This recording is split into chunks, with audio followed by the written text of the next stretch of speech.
आज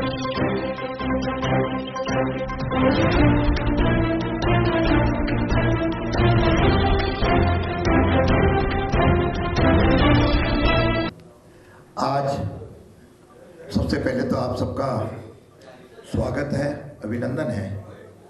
मेरे साथ प्रदेश मंत्री भाई बगड़ी जी, हमारे मीडिया के प्रभारी भाई पंकज जी और अशोक जी और सभी यहाँ उपस्थित मेरे पत्रकार भाइयों। अब जन आक्रोश यात्रा जो 3 तारीख से विभिन्न विधानसभाओं में चल रही है, ऐसी 200 विधानसभाओं में लगातार ये यात्रा हम लोग ले जा रहे हैं। अब तक ये यात्रा 45,254 किलोमीटर चल चुकी है। मतलब जो शायद आज तक के इतिहास में इतना पहले कोई रथ यात्रा नहीं चली। और इसके द्वारा जो हम छोटी छोटी चौपालें, नुक्कड़ सभाएं और सभाएं कर रहे हैं, वैसी संख्या 6,114 है। और इसमें जो हम पत्रक बांट रहे हैं, लाखों पत्रक हम लोग बांट चुके हैं और भी लगातार क्रम जारी है।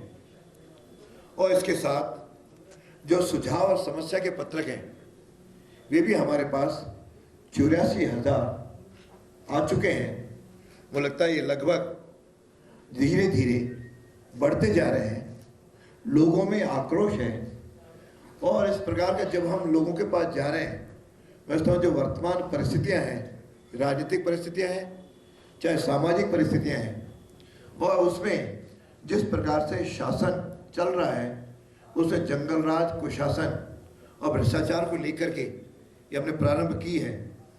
इसमें प्रत्येक जन, चाहे वो महिला हो, चाहे पुरुष हो, चाहे युवा हो, चाहे विद्यार्थी हो, सभी उससे परेशान हैं। वे शायद बहुत जल्दी इसमें से निजात पाने के लिए तत्पर हो रहे हैं।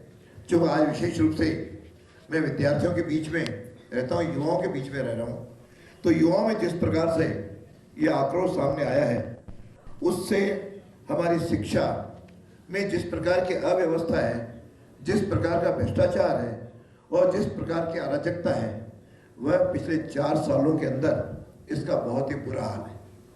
जब हम लोग, शिक्षा विभाग मेरे पास था, तब राजस्थान 26वें नंबर से दूसरे नंबर पर हम पूरे देश भर में आ गए थे। लेकिन इस सरकार ने शिक्षा का पूरी तरह बंटाढार कर दिया। न इससे विद्यार्थी प्रसन्न है, अभिभावक परेशान है और साथ में शिक्षक भी उससे परेशान है, जिसके कारण से आज चारों ओर अराजकता का वातावरण है। यदि मैं सबसे पहले उच्च शिक्षा की बात करूं, जिससे सीधा सीधा जवान और मतदाता जुड़ा हुआ है, तो आज संपूर्ण ढांचा चरमरा हुआ लगता है। लगभग 50% पद आज उच्च शिक्षा में कॉलेजों के अंदर खाली हैं। यहाँ तक 490 महाविद्यालय। आपको सुनकर के आश्चर्य होगा कि केवल उसमें से अधिकांश प्राचार्य, लगभग 30 कॉलेजों में केवल स्थायी प्राचार्य हैं। यानी 460 महाविद्यालय ऐसे हैं जिसमें स्थायी प्राचार्य नहीं है। ये विधानसभा में भी मैंने मुद्दा उठाया था।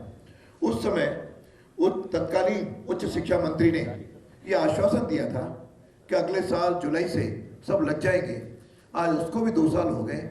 उसका जो मूल कारण है वह है राजीव गांधी स्टडी सर्कल से जो जुड़े हुए लोग हैं, जो वो योग्यता में नहीं आ रहे हैं, उसमें इस प्रकार की राजनीति चल रही है जिसमें कॉलेजों और युवाओं के साथ पूरी तरह अन्याय हो रहा है। और उस अन्याय में हमको बिना प्राचार्य के तो इमेजिन कर सकते हैं कि कॉलेज कैसे चल रहा होगा। 50% पद खाली हैं और यहाँ तक कि जो लाइब्रेरियन है, केवल 27 महाविद्यालयों में लाइब्रेरियन है। और इससे बुरी हालत इससे शारीरिक शिक्षकों की है। केवल 28 कॉलेजों में शारीरिक शिक्षक हैं। यह 90% में लेखाकार नहीं है। और इन्होंने किसी तरह से प्राचार्य, लेक्चरर्स बढ़ने की कोई की नहीं। 2 साल से डीपीसी नहीं हो रही है। और इसमें यदि मैं कहूँ कि ये बड़ी घोषणाएं तो कर रहे हैं कि 918 हमने असिस्टेंट प्रोफेसर सहायक आचार्य के पद हम भरने जा रहे हैं। वह आरपीएससी को हमारी सरकार के द्वारा भेजी गई अर्चना है। इन्होंने एक भी अर्चना अपने 4 साल के अंदर इसकी नहीं भेजी है। इस प्रकार की दयनीय स्थिति है। गुणवत्ता की यदि चर्चा करूंगा तो गुणवत्ता में 490 में से केवल 69 महाविद्यालय ऐसे हैं जो नेक से प्रत्यायित हैं। और इस नेक के लिए जबकि कंपलसरी है कि 2022 तक सारे महाविद्यालयों का नेक की ग्रेडिंग होनी है, लेकिन वह अभी तक नहीं हुई। 22 चल रहा है जो शायद समाप्त भी होने वाला है। इस समाप्ति तक मुझे लगता नहीं कि कोई महाविद्यालय और जुड़ पाएगा। इस प्रकार से आज गुणवत्ता में भी हालत खराब है। यदि मैं विश्वविद्यालयों की चर्चा करूं तो विश्वविद्यालयों में इस बार आज जो स्थिति है, लगभग जो आपके विश्वविद्यालय हैं उनमें भी लगभग आधे पद, टोटल 2200 पद स्वीकृत हैं, उसमें से 1200 पद खाली पड़े। और मैं अजमेर विश्वविद्यालय की तो बात करूं, उसमें 48 पद स्वीकृत हैं और 32 रिक्त हैं। इस प्रकार की दयनीय स्थिति उससे प्राध्यापकों और अध्यापकों से रुकी हुई है।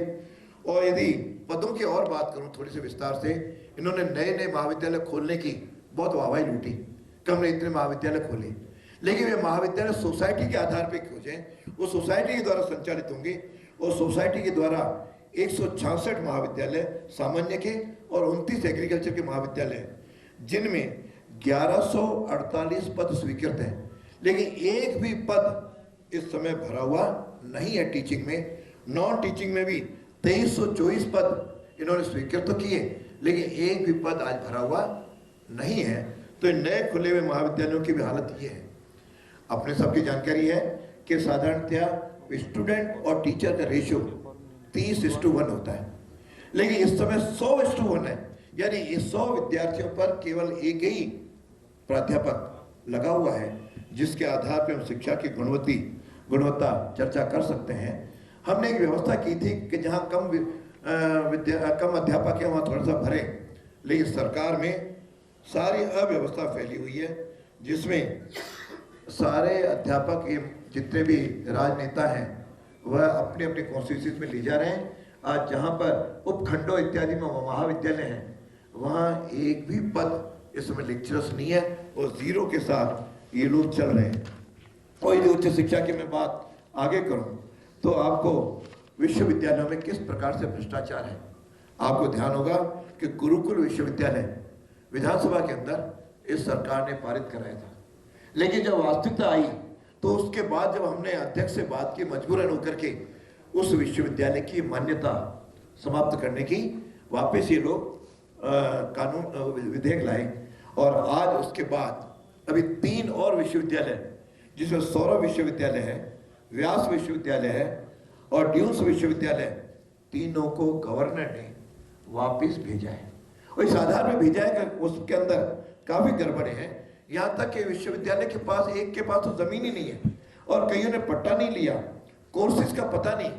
यानी केवल एक जो ये कमेटी बनाते हैं, वह कमेटी किस प्रकार से ऊपर तक उसके तार जुड़े हुए हैं, लेन देन का मैं स्पष्ट आरोप लगा रहा हूँ। उसके आधार पर अमरीक सिंह का तो हमने विधानसभा के अंदर भी मुद्दा उठाया था। इन तीनों विश्वविद्यालयों की कमेटी बनी, उस आधार पर केवल इन्होंने विधेयक पारित किया और उससे बिल्कुल हालत बुरी है। और उच्च शिक्षा की यदि एक बात और आपके सामने कहूँ कि जिस प्रकार से फीस की लूट हो रही है, नर्सिंग के आपको महाविद्यालयों की जानकारी है कि उसकी फीस केवल 85 हज़ार है और 3.2 लाख लूटी जा रही है। और ये सारी जानकारी राजस्थान नर्सिंग काउंसिल को है, लेकिन फिर भी इनकी नेग्लिजेंसी के कारण या मिली भगत के कारण ये प्राइवेट नर्सिंग कॉलेजेस खुलेआम लूटने मचाए रखे हैं।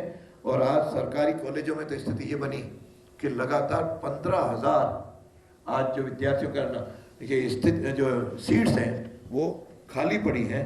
यही हाल मेडिकल कॉलेजों का है। हमने मेडिकल कॉलेज तो केंद्र सरकार ने इनके सहयोग से राज्य सरकार ने खोले, लेकिन उसकी दुर्दशा क्या है, 1170 पद खाली पड़े हैं। और जब कभी एमसीए की टीम आती है तो एक महाविद्यालय से दूसरे महाविद्यालय में भेज देते हैं और उसके तुरंत बाद उनको वापस अपनी जगह भेज देते हैं, अर्थात उनके हाल बहुत बेहाल होते हैं। इस प्रकार की आज स्थिति उच्च शिक्षा की बनी हुई है। मैं इसी साथ स्कूल शिक्षा का भी जिक्र करूं तो स्कूल शिक्षा का तो इससे भी बुरा हाल है। शिक्षकों का लगभग 1 लाख पद खाली पड़े हुए हैं और इन्होंने हमारे समय जो स्टाफ पैटर्न हमने लागू किया था कि जहां जितने विद्यार्थी होंगे उतने अध्यापक होंगे, इन्होंने सारी उसकी धज्जियां उड़ा दी। अब तो धज्जियां ये उड़ी कि सारे जो इनके विधायक हैं मेरे यहाँ पढ़ा जाए। अभी हाल ही में 28 और 29 और 30 नवंबर को 2 राज्यादेश जारी हुए हैं। जो शिक्षा राज्य मंत्री जाहिदा है, इन्होंने अपने क्षेत्र के अंदर 20 प्रिंसिपल और 86 व्याख्याता केवल अपनी विधानसभा के अंदर लेकर के गई, यानी बाकी सब जगह खाली है तो कोई दिक्कत पड़े हैं, यानी किसी को कोई चिंता नहीं कि सारे महाविद्यालयों में हम अध्यापक दें, विद्यालयों में अध्यापक दें, इसकी किसी प्रकार की कोई चिंता उनको नहीं है। बीच में एक विद्या संबल योजना इन्होंने लागू की, बड़ी वाहवाही लूटने के लिए खूब इश्तिहार किए और उन्होंने बेरोजगारों को कहा कि आप वहाँ पे स्कूल के अंदर ऑनलाइन आप भरो।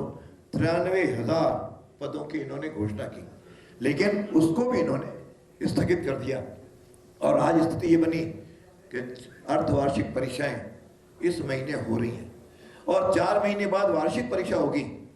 बिना अध्यापकों के मेरे बच्चों की परीक्षा कैसे देंगे, इसकी किसी को कोई चिंता नहीं है। और यहाँ तक के जो स्टाफिंग पैटर्न है उसमें हालत पूरी की। 12,000 सीनियर सेकेंडरी स्कूल ऐसे हैं जहाँ पे अनिवार्य विषयों के पद ही इन्होंने स्वीकृत नहीं किए हैं।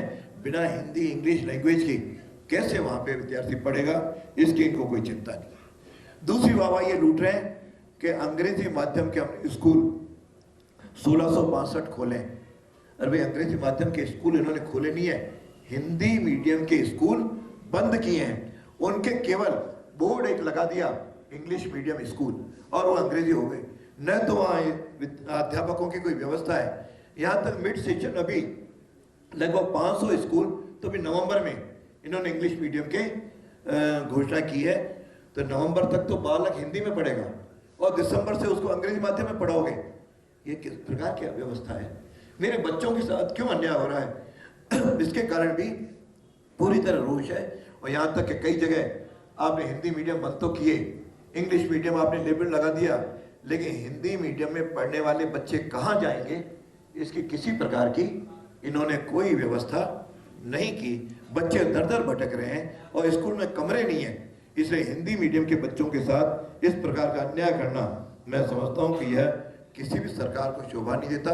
घोषणा तो की इंग्लिश मीडियम के 10,000 अध्यापकों की नियुक्ति करेंगे, लेकिन अब तक एक भी अध्यापक की नियुक्ति नहीं हुई। ये तो कोई बच्चों की बात हुई, लेकिन साथ में स्कूल के इन्होंने जिस प्रकार की अव्यवस्था की है, आपको ध्यान होगा कि जब हमारी सरकार थी, हमने गरीब बच्चों को कुपोषण से बचाने के लिए स्कूलों के अंदर कक्षा 1 से लेकर 8 तक अन्नपूर्णा दुग्ध योजना शुरू की और वह अन्नपूर्णा दुग्ध योजना के तहत हम 6 दिन बच्चे को 1 गिलास दूध पिलाते थे। इन्होंने 3.5 साल 4 साल तक उस पर कुंडली मार के बैठे। उसके बाद योजना लागू की तो शायद इनको अन्नपूर्णा से शायद द्वेष है। देवी देवताओं से तो वैसे ही सरकार का कोई लेना देना नहीं है। उसकी जगह नए नाम से शुरू किया, वह भी केवल सप्ताह में 2 दिन, तो 4 दिन बच्चे को नहीं देंगे, 4 दिन तो कुपोषित होता रहे और 2 दिन उसको केवल दूध दे करके एक सस्ती वाहवाही या जो नाराजगी है उसको कम करने का इन्होंने प्रयत्न किया है। और वो भी किस प्रकार की अव्यवस्था है। कई जगह तो दूध के डिब्बे भिजवाए गए और दूध के डिब्बों में चूहे जो है कुतर गए। और यहाँ तक अभी अव्यवस्था में हनुमानगढ़ के अपन ने पढ़ाई है कि 27 बच्चों की तबीयत खराब हुई, यानी उसमें किसी प्रकार कोई ध्यान नहीं कि कैसे होंगे। अपन आए कंप्यूटर शिक्षा पे, कंप्यूटर शिक्षा की बड़ी घोषणा की कि हम कंप्यूटर के शिक्षक की भर्ती करेंगे। हमारे समय हमने लैब स्थापित की थी, उन लैब में एक पे लगभग 1,15,000 रुपए खर्च हुए और आज 4,000 स्कूलों में उस पर कबाड़ में कंप्यूटर पड़े हैं, ताले लगे हुए हैं। इस तरह से 50 करोड़ रुपए का कबाड़ा इस सरकार ने किया है।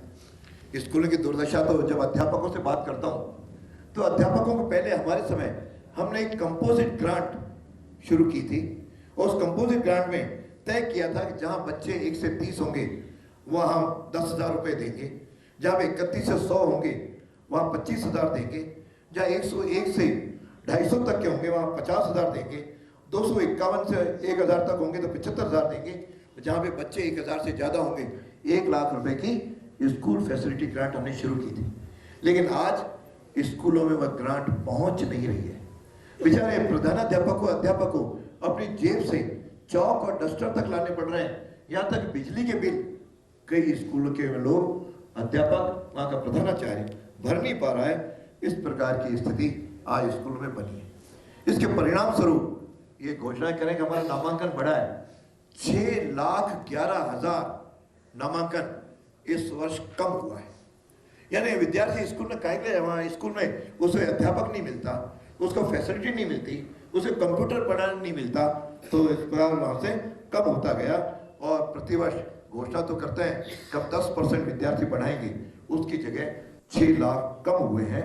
और यहाँ तक कि एक आपको ध्यान होगा कि जब हमारे समय हमने 22,000 स्कूल आसपास के स्कूलों में मर्ज किए थे, क्योंकि वहाँ बच्चे नहीं थे। इन्होंने हमारी विधानसभा के अंदर खूब मजाक उड़ाई थी और घोषणा की थी इसी डोटासरा ने, जो बाद में शिक्षा मंत्री बने, कि 22,000 हम सरकार बनते ही हम स्कूल शुरू कर देंगे। उसमें से कितने शुरू किए? मुश्किल से गिनती के स्कूल शुरू कर पाए। और स्थिति अब ये बनी कि वर्तमान में 10,315 ऐसे प्राइमरी स्कूल हैं जहाँ 25 से भी कम बच्चे हैं, जिसको ये सरकार भी बंद करने का विचार कर रही है। यानी उस समय तो आप जो कहते हो कथनी और करनी में कितना अंतर है। अरे बच्चे नहीं है, आप स्कूल खोले जा रहे हो, जिसके कारण से केवल अपने चाटुकारों का उनके वहाँ पे नियुक्ति दे दो, अपॉइंटमेंट कर दो, पोस्टिंग दे दो, और बाद में भले ही जो बड़े बड़े स्कूल हैं वहाँ पे अध्यापक है ही नहीं। इस समय ग्रामीण क्षेत्र में तो वास्तव में स्कूलों की दयनीय है। यानी अध्यापक है ही नहीं, जहाँ विद्यार्थी है वहाँ अध्यापक नहीं है, और जहाँ अध्यापक है वहाँ विद्यार्थी नहीं है। इस प्रकार की अव्यवस्था इन्होंने फैला रखी है। एक मुद्दा और आपके सामने विस्तार से रखूंगा कि हमारे समय हमने ट्रांसफर पॉलिसी लगभग तैयार करनी थी, सरकार जाने का हम उसको लागू नहीं कर सके, लेकिन इन्होंने भी आते ही विधानसभा के अंदर घोषणा की थी कि हम शीघ्र इसी साल ट्रांसफर पॉलिसी लाएंगे, लेकिन वह आज तक नहीं ला पाए। परिणाम स्वरूप आज अध्यापकों के जो ट्रांसफर हुए इस बार बिना किसी गाइडलाइन के हुए, और किस प्रकार के लूट खसोट हुई है, उसका भ्रष्टाचार हुआ है, उसकी ज़्यादा मैं चर्चा नहीं करूँगा। केवल इतना जरूर कहूँगा कि 3rd ग्रेड के 85,000 अध्यापकों के आवेदन इस सरकार के पास पड़े। 3rd ग्रेड का एक भी ट्रांसफर इन्होंने पूरे 4 साल के अंदर नहीं किया है। वे परेशान हैं, वे निमंत्रण पत्र जो शादी के बाद बांटते फिर हैं कि हम आंदोलन के लिए आप सम्मिलित होइए। इस प्रकार की स्थिति बनी है। और दूसरी वाहवाही इन्होंने लूटी कि हम बच्चों को निःशुल्क ड्रेस देंगे। ड्रेस आते ही डोटासरा जी ने, मुझे ध्यान है कि विधानसभा के अंदर जब शिक्षा मंत्री बन गया पहला वक्तव्य दिया था कि जो बीजेपी की सरकार ने ड्रेस बनाई है उसे हम बदल देंगे। भाई 20 साल के बाद हमने बदली थी, बदलने का कोई औचित्य भी नहीं था, लेकिन आपने घोषणा की तो आप बदलो, लेकिन 4 साल तक उसको बदलने में लगाए। और बदलने के बाद आपने कक्षा 1 से लेकर 8 तक जिस प्रकार के सिलाई के 2 ड्रेसों के 200 रुपए दिए, और मुख्यमंत्री जी कह रहे हैं कि आप टेलर को मैनेज कर लो। यानी जिस प्रकार आप अपने विधायकों को मैनेज करते हो, वह लोगों को, बच्चों को भी कह रहे हो कि आप लोग मैनेज करो। यानी इस प्रकार का एक मुख्यमंत्री को कहना मुझे लगता है कि बहुत ही एक शोचनीय बात है, चिंतनीय बात है। और इस प्रकार की ड्रेस भी कब दे रहे हैं? नवंबर में तो आप कपड़ा दे रहे हो, ये विद्यार्थी कब सिलवा के लाएगा? अगले साल नए सेशन में लाएगा। तब तक इनकी सरकार भी रहेगी कि नहीं रहेगी, तब तो पता नहीं दूसरी ड्रेस रहेगी कि ये इस ड्रेस का क्या होगा, कोई नहीं जानता। यानी इस प्रकार के तुगलकी निर्णय जो इस सरकार ने किए हैं, मैं समझता हूँ कि उससे आज शिक्षा क्षेत्र का सारा दृश्य बदला है।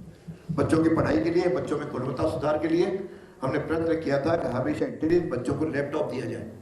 4 साल में एक भी बच्चे को लैपटॉप नहीं दे पाए। 9वीं कक्षा के बच्चों के लिए साइकिल थी, इस बार अभी तक इस सत्र के बच्चों को ये साइकिल भी नहीं दे पाए हैं। शिक्षक हमेशा उत्साह से काम करता है, उसकी डीपीसी होनी चाहिए थी। हमने प्रतिवर्ष अप्रैल में डीपीसी करना प्रारंभ किया था। 2 साल से किसी प्रकार का कोई प्रमोशन और डीपीसी नहीं हुई है। यहाँ तक कि बच्चों के साथ भी, अरे छोटे छोटे बच्चों को तो बख्शो, लेकिन उन्होंने शिक्षक दिवस पे झंडियों के नाम से 5 करोड़ रुपए इन बच्चों से वसूल किए, जो एक शर्मनाक बात है। ये स्थिति बनी है। और ड्रेस में भी, जो विवेकानंद स्कूल हमने शुरू किए थे, उसके 40,000 बच्चों को इस फ्री ड्रेस का कोई प्रावधान नहीं रखा है। आज उनको वंचित रखा है। भाई उन्होंने क्या कसूर किया? क्यों उसको बीजेपी की सरकार ने खोले थे? बच्चे तो बच्चे होते हैं, उन बच्चों के साथ भी इन्होंने किसी प्रकार की कोई ड्रेस की व्यवस्था नहीं की है। और आज स्कूलों में मरम्मत के भी काम नहीं हो रहे हैं। जर्जर स्कूल हैं, बहुत ज़्यादा विस्तार से जो काफ़ी विषय हो जाएंगे, मैं उस विषय को आगे दलमन ही बना रहा हूँ। 2 विषय और कहते हुए अपनी बात को विराम कर रहा हूँ, फिर आप उसमें से पूछें। जिनमें एक तो है आपके फीस निर्धारण, प्राइवेट स्कूलों की समस्या। प्राइवेट स्कूलों के लिए हमने एक नियम बनाए थे, उसमें हर स्कूल के अंदर फीस निर्धारण कमेटी बनेगी, जिसमें अभिभावकों के भी सदस्य होंगे, मैनेजमेंट के भी लोग होंगे। उस कमेटी की ओर तो किसी ने कोई ध्यान ही नहीं दिया, न किसी प्रकार की मॉनिटरिंग की है। इसलिए प्राइवेट स्कूल भी कई जगह केवल लूट मची हुई है। अभिभावक बेचारे कहते हैं, लेकिन उन अभिभावकों की कोई सुनवाई नहीं होती। अब जिस आधार पे मैंने कहा कि इतने पद खाली हैं, इसके लिए सबसे बड़ा घोटाला, भ्रष्टाचार रीट की परीक्षा में हुआ। रीट के साथ 7 और परीक्षाओं में पेपर लीक हुआ। ये पेपर लीक, रीट तो मैंने भी करवाई थी, हमने भी करवाई थी, कभी उसके पेपर दोनों बार लीक नहीं हुए। लीक होने में क्लियर कट, जो माध्यमिक शिक्षा बोर्ड के चेयरमैन ने कहा था कि बिना राजनीतिक संरक्षण के पेपर लीक नहीं हो सकता, ये स्पष्ट है। राजनीतिक संरक्षण के कारण ही पेपर लीक हुआ। और उसमें हाल ही में अभी आरपीएससी का जो जॉइंट सेक्रेटरी है, वे उसमें नगद फंसे गए हैं, उनको भी गिरफ्तार किया गया है। इस प्रकार की स्थिति बनी है कि वहां पे बड़े बड़े लोगों के तार हैं।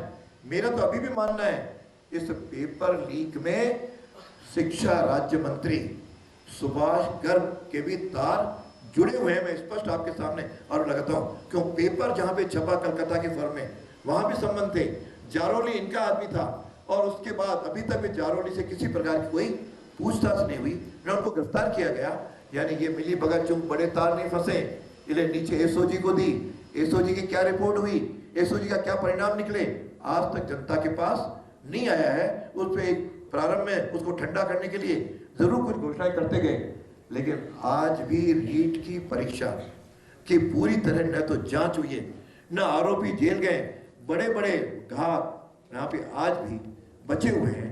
उसके बाद उस पर कोई कार्रवाई नहीं हुई, तो उसका परिणाम निकला कि उसके बाद भी होने वाली परीक्षाओं के पेपर लीक हुए, चाहे वन से जुड़े हुए बात वन अधिकारी का, बाकी अन्य सारे लोगों का। ये 8 पेपर और लीक हुए हैं। इस प्रकार के लीक जो परिस्थिति है वह आज आपके सामने है। और अभी हाल ही में राहुल गांधी राजस्थान की भारत जोड़ो यात्रा पे आए हैं। भारत जोड़ो यात्रा में आते ही उनके 2 वक्तव्य थे। एक तो वक्तव्य था, यह प्रदेश महाराणा प्रताप का है। क्यों भैया, तुम्हारी सरकार से तो पूछो, वो इसको मानते कि नहीं मानते? वर्षों तक ये अकबर महान पढ़ाते रहे, प्रताप को महान बनाया नहीं। हमने प्रताप को महान रखा, तो उसके भी जो पाठों में इन्होंने कटौती की। यह केवल, अब यहाँ कहते हुए केवल घोषणा करने से नहीं होता। जरा अपने डोटासरा जो उनके पास है, प्रदेश अध्यक्ष के रूप में बैठे हैं, जरा उनसे पूछो कि राजस्थान में तुमने किस प्रकार से प्रताप ने क्या किया, तो वह मालूम पड़ेगा कि यह सरकार भी इस स्वाब अपने प्रताप के पक्ष में कभी नहीं रही। प्रताप का सही इतिहास कभी लोगों के सामने नहीं लाए। यहाँ तक उन्होंने कहा यह देश सावरकर का नहीं है, यह गांधी का देश है। गांधी तो सबके लिए, लेकिन वीर सावरकर के बारे में इस तरह की बात उनसे कहलवाना या उनके द्वारा कहना आज सावरकर का अपमान है। जितना त्याग आजादी के आंदोलन में, जितने कष्ट सावरकर ने भुगते, उतने कष्ट तो किसी कांग्रेसी नेता ने भी बख्शे। 2 आजीवन कारावास होना, वहां कोल्हू के बैल की जगह उनको व्यक्ति को चला करके तेल निकलवाना, यानी इस प्रकार का दृश्य मैं आंखों के सामने, कोई भी कांग्रेसी नेता बता दे कि जिसको जेलों में इतनी यातनाएं अंग्रेजों ने दी, वो तो उनके आती नहीं। तो उनके त्याग और समर्पण को नकारते हुए इस प्रकार के वक्तव्य दे करके उन्होंने हमारे वीरों का राहुल गांधी ने अपमान किया है। महाराणा प्रताप के बारे में भी उन्होंने जिस प्रकार का कहा है, जो कांग्रेस यहाँ की मानती नहीं है, इस प्रकार का जो देश का दृश्य खड़ा हुआ है प्रदेश का, मैं समझता हूँ कि आज चारों ओर शिक्षा के क्षेत्र के माध्यम से अराजकता है। शिक्षा क्षेत्र में किसी प्रकार का आज न शिक्षण हो रहा है, शिक्षक परेशान है कि उसकी डीपीसी नहीं हुई, आज युवा परेशान है, उसको रोजगार नहीं मिल रहा है, विद्यार्थी परेशान है, उसके अध्यापक नहीं है, और इस प्रकार के बच्चे परेशान हैं, उनको दूध नहीं मिल रहा है, ड्रेस के लिए उसको मजबूरन अभिभावकों को परेशान होना पड़ रहा है। ऐसा आज दृश्य कुशासन और अराजकता और भ्रष्टाचार से जुड़ी हुई सरकार है, जिसका हम अलग घर घर जगा रहे हैं। मैं सोचता हूँ आपके माध्यम से भी ये बातें आम जन तक जाए तो निश्चित रूप से कहीं इनको अकल आए। हालांकि इसकी कोई संभावना नहीं लगती कि सरकार कोई सुनेगी, या तो केवल अपनी सुरक्षा, अपनी कुर्सी बचाने में अशोक गहलोत लग रहे हैं। एक कुर्सी पे चिपका रहना चाहते हैं, दूसरा कुर्सी पे आना चाह रहे हैं। तो इन दोनों के झगड़े मैंने कभी नहीं सुना कि कोई भी अपनी पार्टी के व्यक्ति को इस तरह से गद्दार निकम्मा कहे और दूसरे दिन हाथ दोनों मिलाते हुए खड़े दिखे। ये एक नाटकीय को जनता समझ चुकी है, इसलिए बहुत जल्दी जनता इनको विदा करने की तैयारी करी है। हमें जिस तरह से इस रथ यात्रा को, जन आक्रोश रथ यात्रा को जो हमें समर्थन मिल रहा है, मैं समझ अद्भुत अभूतपूर्व समर्थन है। आम जन बिल्कुल तैयार बैठा है, मौका मिले तो शायद बहुत जल्दी इनको विदा करें। और जिस प्रकार की परिस्थितियां लगी है, मुझे लगता है कि राहुल गांधी के यहाँ से जाने के बाद इन दोनों के ओर जो जिस प्रकार का युद्ध चल रहा था वो वापस चलेगा, और कभी भी कोई ना कोई राजनीतिक विस्फोट हो सकता है। इस संभावना से इनकार नहीं कर सकता। एक साल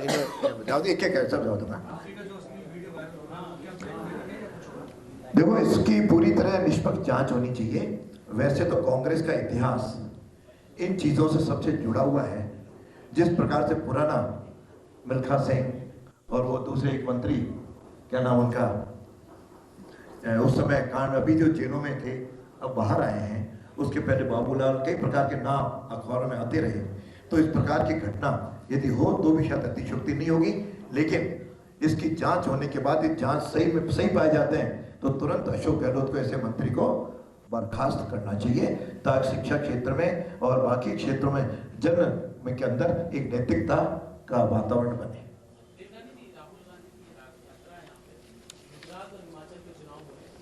क्रेडिट लेने की होड़ ऐसी चल रही है कि आचार्य प्रमोद किशोर ने ट्वीट करके कहा कि सचिन पायलट हिमाचल के ऑब्जर्वर थे और अशोक गहलोत गुजरात के प्रभारी थे।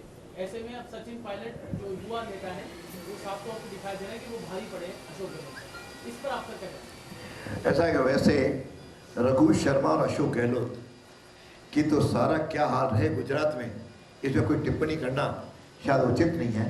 दोनों के वहाँ कहते थे कि राजस्थान मॉडल अपनाओ, तो गुजरात की जनता ने तो राजस्थान मॉडल को पूरी तरह नकार दिया, और उस आधार पे उनके केवल आज तक जितनी बुरी गत कांग्रेस की हो सकती थी, मैं समझो 17 सीटें 16 सीटें शायद आज तक कांग्रेस उधर तक नहीं पहुंची। तो दुर्दशा पूर्णतः हुआ है। चाहे सफाया हुआ तो आज राजस्थान में भी अब वो मॉडल यहाँ की जनता भी पूरी तरह नकारेगी और वो कहीं भी स्टैंड नहीं कर पाएंगे। जहाँ तक सचिन पायलट का प्रश्न है, और वहाँ पे इन दोनों की आपसी लड़ाई है, और मैं समझता हूँ कि जो लोग पहचान गए कि अशोक गहलोत ने अपने प्रदेश अध्यक्ष को जब नकारा निकम्मा कहा, और अब जाके गद्दार का पूर्व प्रदेश अध्यक्ष के नाते जो अपनी पार्टी का नहीं हुआ, वो जनता का क्या होगा? जनता इस पर किसी प्रकार का कोई विश्वास करने वाली नहीं है। आपने एक बात बोली थी, नर्सिंग काउंसिल में भी भ्रष्टाचार है, नर्सिंग कॉलेजों की फीस वगैरह, लेकिन वहाँ रजिस्ट्रार जो है वो तो आपकी सरकार में भी क्लीन पोस्ट पे था, वो कालीचरण जी के साथ उससे पहले भी, तो ये क्या चक्कर है? कौन व्यक्ति कब गड़बड़ करेगा? हमारे शासन में तो मॉनिटरिंग के ऊपर का कंट्रोल था। इन्होंने आते ही उसके साथ जब वसूली शुरू की तो उसने भी नीचे ध्यान देना बंद कर दिया। ये तो 4 साल में व्यक्ति और इनके कारण बिगड़ा, जिसके कारण से परिस्थितियां निर्भर हुई। अब कोई भी व्यक्ति हो, गड़बड़ है, उस शासन में कोई अफसर हमने तो नहीं करने दिया, लेकिन तो खुलेआम उनको करने दे रहे हैं। गुजरात तो आपको बधाई हो, गुजरात तो आ गया। हिमाचल मैं कहीं ना कहीं भारतीय जनता पार्टी की अंदरूनी कलह जो है उसकी वजह से सत्ता हासिल चली गई। राजस्थान में क्या कुछ सीख लेगी राजस्थान या वैसे ही चलेगी? मतलब 84,000 आपकी शिकायतें आई मत पेटी अपने जो पेटी आपने लगा रखी उसमें, लेकिन क्या वो यात्रा आपकी जो उपचुनाव वाले क्षेत्र में आपका भी दिखी थी कि वहाँ की शिकायतें आई थी कि वहाँ पर हालत आपकी बहुत ही बेकार है? अधिकतर जैसलमेर की शिकायत तो मेरे ध्यान में नहीं है, लेकिन जहाँ जहाँ शिकायतें स्थानीय समस्याओं को लेकर के हैं, कहीं पानी की, कहीं सड़क की, और उसमें भी लोग समझ रहे हैं कि जब सड़कों की बात आती है तो मुख्यमंत्री जोधपुर के अंदर ही एक स्थान से दूसरे स्थान पर हेलीकॉप्टर पे जाते हैं और जनता गिर रही है। तो जनता ने ये भी लिखा है कुछ, जब मैंने उसको पढ़ा कि हम तो टूटी फूटी सड़कों पे गिर रहे हैं, एक्सीडेंट हो रहे हैं और हम लोग फ्रैक्चर हो रहे हैं, और गहलोत साहब हेलीकॉप्टर रहे हैं, और जब पूछते हैं तो कहते हैं इंजीनियर और ठेकेदारों की मिली भगत है। ऐसा यदि कोई मुख्यमंत्री कहे तो उसे एक भी दिन मुख्यमंत्री बने रहने का कोई अधिकार नहीं है। जहां तक आपने हिमाचल का प्रश्न पूछा, मैं सब प्रश्नों का उत्तर दूंगा फ्री। हिमाचल के अंदर वहां पे हमेशा आज तक की परंपरा रही है कि एक बार उसकी एक बार इसकी। शायद उस परंपरा के अंतर्गत इस प्रकार की परिस्थितियां वहां की बनी और उसके कारण से, और कांग्रेस भी केवल 35 में बहुमत आता है, 5 ही सीटें उसकी ज़्यादा है, तो और वहाँ पे छोटी छोटी कॉन्स्टिट्यूंसी है, इसके कारण से हुआ है। और राजस्थान एक मुखी होकर के चल रहा है, राजस्थान का नेतृत्व है और राजस्थान केंद्रीय हमारा नेतृत्व है इतना मजबूत है कि आपको बाकी चिंता करने की आवश्यकता नहीं है। हम सब एक मुखी होकर के इस सरकार को ऐसी विदाई देंगे कि गुजरात से भी मेरे लगता है ज़्यादा प्रतिशत राजस्थान में बीजेपी की सीटें आएंगी। देवनानी जी, वो बीजेपी का हमेशा जो नारा रहता है कांग्रेस मुक्त देश, तो सामने गुजरात में भी विपक्ष में आ गया, यहाँ हिमाचल में भी फुल बहुमत से आ गया, यहाँ की उपचुनाव में भी राजस्थान में कांग्रेस आ गया, तो आपके मुक्त कांग्रेस हिंदुस्तान का नारा गया कहाँ? कांग्रेस मुक्त नारा जो आप देते हो रहा है ना धीरे धीरे। आप बताओ कि पिछले जब 2014 से लेकर के ये यात्रा चली है, जहां जहां कांग्रेस कितने प्रांतों में थी और अब कितने प्रांतों में पहुंच गई है। शायद अब ये 3 प्रांत हो गए, 2 अभी है, 2 तो पिछले साल विदाई होंगे। तो एक छोटे से प्रांत को लेकर के क्या उसको कांग्रेस मुक्त नहीं कहेंगे? जनता तैयार बैठी है, वो कांग्रेस मुक्त राजस्थान और छत्तीसगढ़ तो बनने जा रहा है। आप बैठे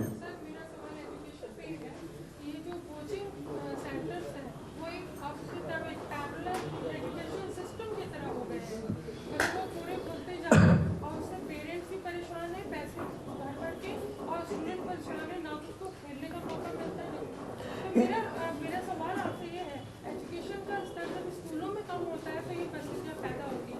इनकमिंग अगर आपकी सरकार आती है तो उस पर आपका जो फोकस है वो क्या होगा?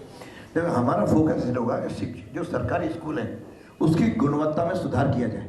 हमने सुधार किया था तो 12 लाख नामांकन भी बढ़ा, 26वें नंबर से दूसरे नंबर पे भी आए। बोर्ड के जो रिजल्ट थे वो 57% से 80% तक भी पहुंचे। जब आप स्कूलों में अच्छी पढ़ाई कराओगे, अच्छी पढ़ाई होगी, तो फिर विद्यार्थी कोचिंग के लिए नहीं जाएगा या कम जाएगा। इस प्रकार के कॉम्पिटिटिव एग्जामिनेशन के जाता अलग विषय, लेकिन रेगुलर पढ़ाई के लिए न तो वो जाएगा। हमारी सरकार आते ही हम इस सारी जो अराजकता है और जो गुणवत्ता के साथ मखौल हो रहा है उसको हम निश्चित रूप से सुधारेंगे। पहले तो हम दूसरे नंबर पर लाए थे, अब कोशिश करके हम राजस्थान में इसको पहले नंबर पर लाएंगे। मेरा सवाल था, अभी आपने ऋण घोटाले की बात करी और शिक्षा मंत्री के ऊपर आरोप लगाया। पिछले दिनों डोटासरा जी ने कहा कि 3.5 साल मैंने तो खूब फटकारा लगाया, राठौड़ और बीजेपी ऐसे ही बोलती रहती है। देखो, इनकी तो मिली भगत है। ये सब डोटासरा जी इसलिए कह रहे होंगे, आपने देखा होगा कि आरपीएससी में जिस प्रकार से उनके घर वाले वहाँ पे सेलेक्ट हुए और जिस प्रकार से सीकर की एक प्राइवेट कोचिंग इंस्टीट्यूट का उसमें रोल बताया गया, और अभी भी सीकर के एकेडमी का कई जगह जिक्र आता है। मैं समझता हूँ कि यदि डोटासरा भी यदि सुभाष गर्ग के साथ मिले हुए हों तो शायद कोई अतिशयोक्ति नहीं होगी। आपकी सरकार आएगी 2023 में, इनको जेल भेजोगे? जैसे हमारी सरकार आएगी हम इसकी सीबीआई से पूरी रीट की जांच करवाएंगे और जो भी दोषी पाया जाएगा वो जेल जाएगा। Thank you. है हम सारे प्रकरण को संपूर्ण दृष्टि से देखेंगे और संपूर्ण दृष्टि में जो भी दोषी पाया जाएगा उसको नहीं बख्शेंगे।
Thank you.